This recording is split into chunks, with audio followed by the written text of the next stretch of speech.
Hi, welcome to another vlog here at Supernaturally Healthy. I am Keswick Hall, your health coach and kind of creator of this little corner of the internet. And today I'm here to talk to you a bit of part deux of our whole series looking at how to balance your hormones naturally. Over the last few weeks, we've looked a lot at kind of what is hormone imbalance. Could it be affecting you? Could it be affecting your weight, your sense of energy, your health, all that kind of things. And last week I gave you a few really simple, kind of natural and easy tips of how to bring balance into your body. And this week I'm just building on that with another 4 really useful kind of lifestyle changes and habits, or a few herbal supplements as well that can really help to kind of balance your hormones.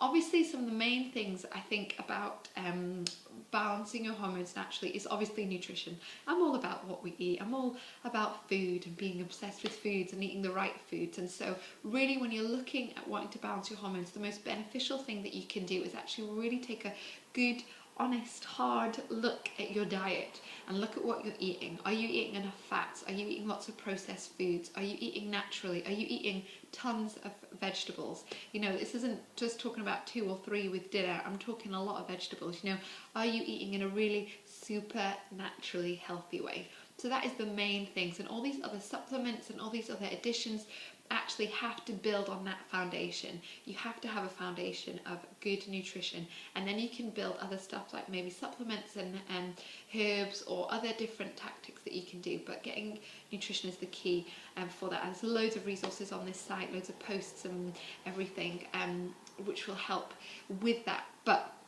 So another 4 things that can really help you to balance your hormones. What I'll do is I'll start with one of kind of the herbal sort of supplements that I'm currently using, and this is chaste berry.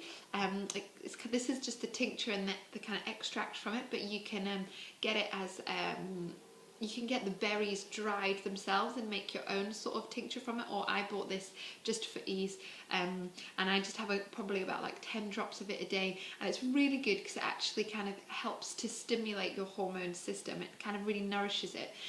It's one of those things that there's no like definite studies to show how chaste berries, how they actually work in your body, but there is lots and lots of people that have said this has made a massive impact to their fertility, to their hormones, to loads of different stuff. So there's a lot of evidence that this works. There's not a lot of research done into why it works. So it's one of those things, as with all of these different recommendations and supplements, it might work for you, it might not for you, but this is currently one that I'm trying out at the moment. Another great thing to try out is raspberry leaf tea. Good old tea bags. I mean, what could be more easier than just drinking a cup of tea to help your health? I mean, really. So good old raspberry leaf tea isn't just for people wanting to give birth. It's also really good if you are wanting to bring balance to your hormones. I don't recommend it if you are trying to get pregnant, or if you are currently breastfeeding or anything like that, or are currently pregnant and not about to give birth.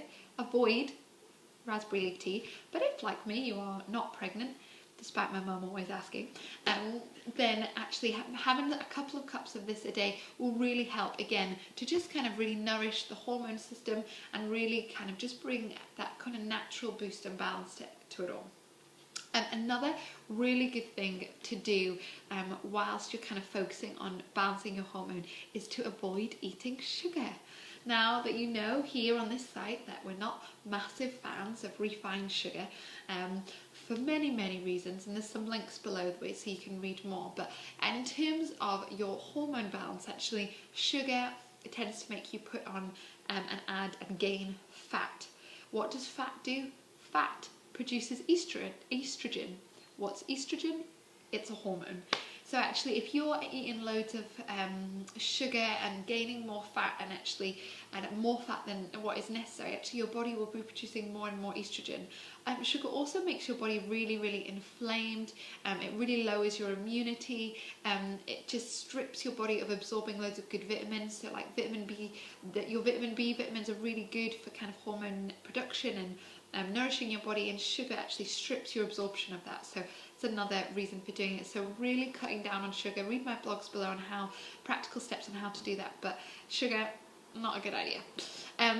But if we are focusing on maybe eating less sugar, what we can focus on eating more of is foods that contain natural kind of phytoestrogens, which are kind of estrogen-like substances that are naturally found in food that really help to bring balance and really nourish the body. So these are foods like tamari sauce, miso, things like licorice in the tea or kind of root form, things like peas, broccoli, chickpeas, foods like that. I'll put a link below with a more thorough list for you to have a look at. And actually, if we focus on eating these foods, they actually really can help to nourish our bodies and bring a real balance to our hormones. The amazing thing about these phytoestrogens is they stimulate the liver to produce something called globulin.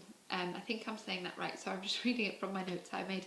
And actually what globulin does is actually it helps to keep a balance and a control of estrogen and testosterone in the bloodstream. So actually nourishing and eating loads of these really good foods with loads of kind of phytoestrogens in will actually really help your body regulate loads of the different hormones that are around. So these are just 4 different things that you can do that will really help. Just to note on the last one, often lots of people drink soy milk to really help, especially around menopause, to really help with balancing the hormones. I really don't recommend soya milk as a source of soya, mainly due to the kind of the genetically modified aspects of it. It's often inorganic. It can actually sometimes make your hormones imbalance worse.